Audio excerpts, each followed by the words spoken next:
Rangamati medical কলেজে প্রতিষ্ঠার প্রাক্কালে নিহত মনির হোসেনের স্মরণে কলেজের একটি হল তার নামে নামকরণ সহ পরিবারকে পুনর্বাসন ও সরকারি চাকরি দেওয়ার দাবিতে মানববন্ধন ও বিক্ষোভ সমাবেশ করেছে পার্বত্য চট্টগ্রাম ছাত্র পরিষদ পিসিসিপি রাঙামাটি জেলা শাখা।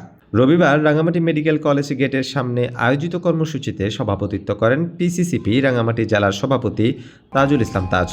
এতে বক্তব্য দেন পিসিসিপি কেন্দ্রীয় সাধারণ সম্পাদক মোহাম্মদ হাবিব আজম, জেলা যুগ্ম সম্পাদক মোহাম্মদ হারুন, সাংগঠনিক সম্পাদক পারভেজ মোশাররফ হোসেন সহ অন্যান্য নেতৃবৃন্দ।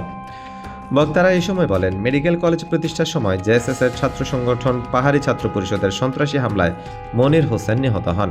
তার আত্মত্যাগের বিনিময়ে মেডিকেল কলেজ প্রতিষ্ঠিত হলেও দীর্ঘদিনেও হত্যার বিচার হয়নি এবং তার পরিবার কোনো সরকারি সুযোগ সুবিধা পায়নি। সমাবেশ থেকে শহীদ মনির হোসেনের নামে মেডিকেল কলেজের একটি হল নামকরণ, তার পরিবারকে পুনর্বাসন ও সরকারি চাকরি প্রদান, একই ঘটনায় আহত জামাল হোসেনকে ক্ষতিপূরণ এবং মেডিকেল কলেজের স্থায়ী ক্যাম্পাসের কার্যক্রম দ্রুত শুরু করার জোর দাবি জানানো হয়। দাবি বাস্তবায়ন না হলে কঠোর আন্দোলনের হুঁশিয়ারিও দেওয়া হয়।